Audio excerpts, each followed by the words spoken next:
Hello everyone. Today I'm going to share my reflection on our recent micro-teaching session. In this reflection, I will discuss our reading activity focused on teaching students to read an email about school events.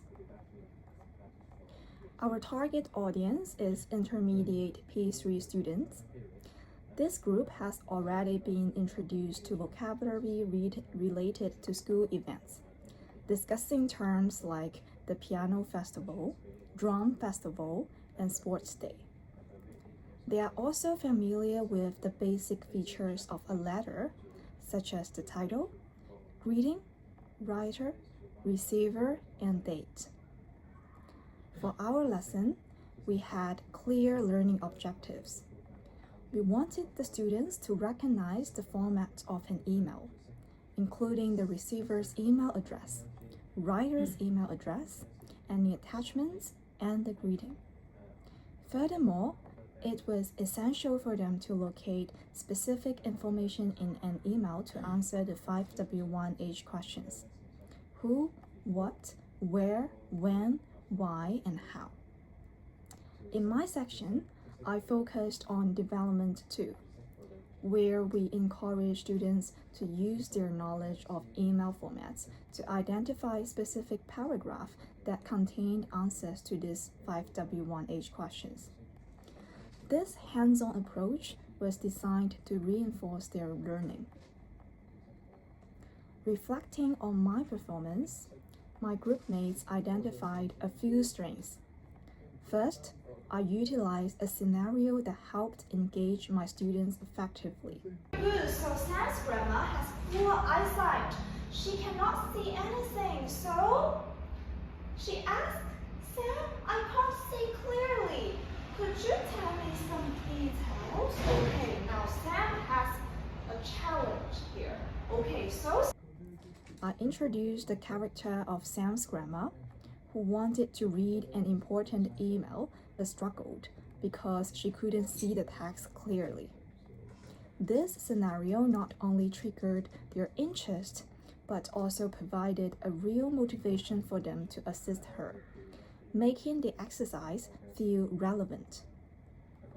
In this teaching strategy, I effectively executed the pre-reading stages outlined in the stages of teaching reading. I stimulated student interest with the scenario and set clear expectations for what they would learn and achieve in this part.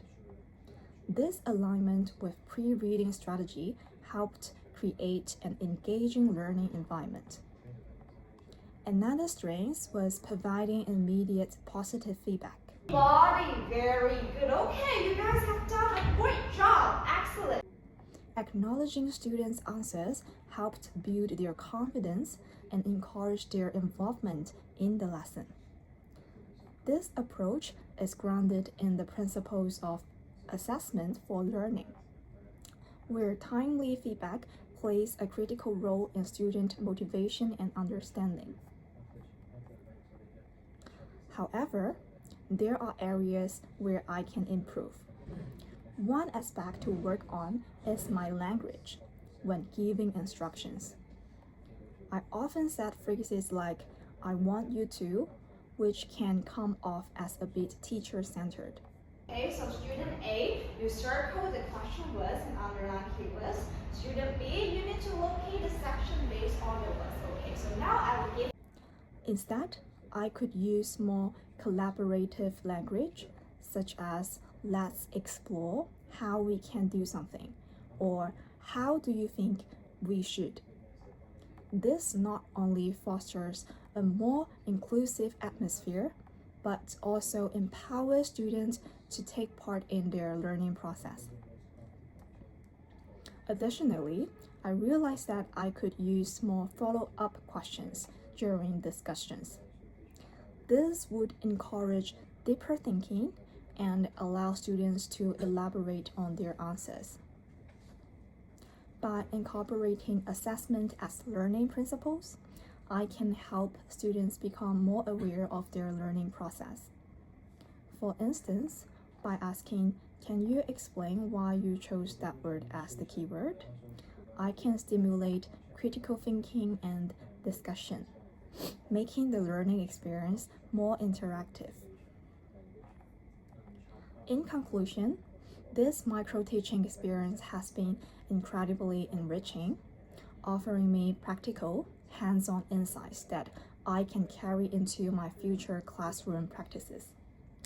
Most notably, I have deeply learned the value of collaboration and the diverse creative approaches my group members brought to the table, such as using tangible objects, which will be easy to grasp concept for young learners. Another group member incorporated short, interactive games into her teaching, which not only captured students' attention, but also reinforced key knowledge through play. Absorbing these methods actually encouraged me to think of ways to make my own teaching more vivid, relevant, and tailored to the learning needs of primary school students. I also recognize the importance of asking targeted, open-ended questions to promote interactivity and enhance students' engagement, rather than relying solely on one-way knowledge delivery. In my original lesson, I tended to ask simple yes or no questions, but my groupmates actually posed more open-ended questions, sparked meaningful discussions, and drew all students into participating. To further involve all students and cater to different learning paces, I will consider implementing small, meaningful incentives, such as stickers, verbal praise for active participation and effort, which my groupmates proved can significantly boost students' motivation to learn. So overall, this micro-teaching experience has expanded my perspective on effective teaching strategies and highlighted the important role of teamwork in creating supportive, engaging learning environments. By sharing ideas, giving constructive feedback, and learning from each other's strengths, our group was able to refine our lessons far more effectively than any of us could have done alone. I'm truly excited to implement these valuable insights in my future teaching practices, whether it's integrating more hands-on materials, designing interactive questions, or using positive incentives to encourage participation. So that's all I want to reflect about my micro teaching. Thank you for listening.